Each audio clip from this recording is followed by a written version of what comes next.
Ben, the details. Yes, well, Arsenal agreed to sign him for £51 million. 2 years left on his Aston Villa contract. Obviously, really impressed in the summer for England. A player that, under Unai Emery, has been fantastic. Trajectory of his career has been great. Obviously, I have a vested interest in him. I remember him as a Charlton youngster coming through the academy, making his debut at 18. I remember seeing him play in League One and thinking this player could go on to play for England. Well, he did that. He still speaks to Steve Avery, the academy director at Charlton, regularly because he's a great character. His career has gone all the way to the very top. Arsenal getting him for £51 million when they have an embarrassment of riches at central defence. Can't believe you got Charlton Athletic into this show. Dan, what do you think? Great signing? It's a very impressive signing, Mike. I think when you consider Aston Villa's evaluation of Konsa was around £60 million and Arsenal have been able to lower that to just over £50 million for, as you mentioned, an England international. I actually interviewed Unai Emery 2 years ago about Ezri Konsa because it was quite clear when he arrived at Aston Villa that Konsa was playing every single Premier League game and he really, really made him an important part of that Aston Villa team. And Emery said at the time, in 2024, in January, he said, Konsa is a better player than even he believes. This is just as he went into the England team and he said, if he can just have consistency on and off the pitch, he can become more of a leader. He is more vocal on the pitch. He will become a really, really impressive player. So Konsa has done an amazing, job in terms of his trajectory. But it's just another example of Unai Emery's excellent coaching to make him a player at the value of over £50 million, central to England in the summer. And now another player, Mikel Arteta, has at his disposal that can play at right back or centre back. You talk about Manchester City, Arsenal's depth is just incredible, really. Yeah. Do they have a weakness, Arsenal? It's hard to see one, isn't it? I suppose if you're being really picky, you'd say they probably still lack that elite central forward striker. Victor Gyökeres has, again, scored plenty of goals last year, actually did okay, but in the big games was where you didn't quite see the player that I think Mikel Arteta would want. That's which is why. Look at that. Yeah, but when you incredible. when you line it up like that and you see the players in each position, look, we forget about Gabriel Jesus, like Premier League winner, but look, Kai Havertz, I guess, is Mikel Arteta's #1 striker now. We saw that in the Community Shield. He does turn up for the big games, by the way. I know he's had injury problems, but in every other position, and particularly across the defence, that is a ridiculous number of top-quality players. And when we look at this, what it reminds me of is what we used to see in the Manchester City squad when they were champions a few years back.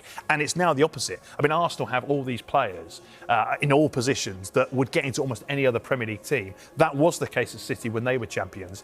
Not anymore. And it reminds me of what Sir Alex Ferguson always said. When you're on top, that's the time to strengthen. And that's what Arsenal are doing really, really well. Do Arsenal have to sell, though, Dan? It's very interesting, Mike, because when you consider the money they've spent this summer, it is quite significant. And when you think they've made Pierre Nketiah his move on a permanent, they've signed Bruno Guimaraes, Christos Solis as well.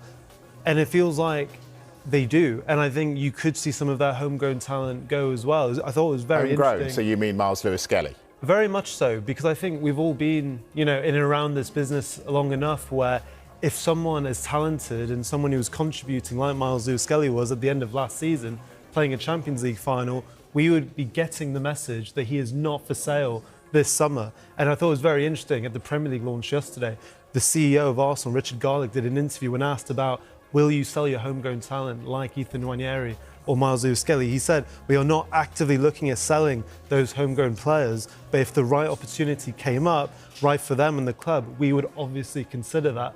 So to me, reading that lingo, they absolutely are, up for sale potentially, but the question is which clubs have the money to afford them, especially a Miles Lewis-Skelly who, in that Community Shield, proved again how impressive he is. Yeah, that is interesting. Looking at the strength of Arsenal, Ben, and the fact that they may be even adding to that, does that mean everybody else has to get busy between now and deadline? The David Ornstein news from earlier today, and he said that Arsenal are closing in on a deal for Ezri Konsa. This is no secret. He has been one of their top defensive targets.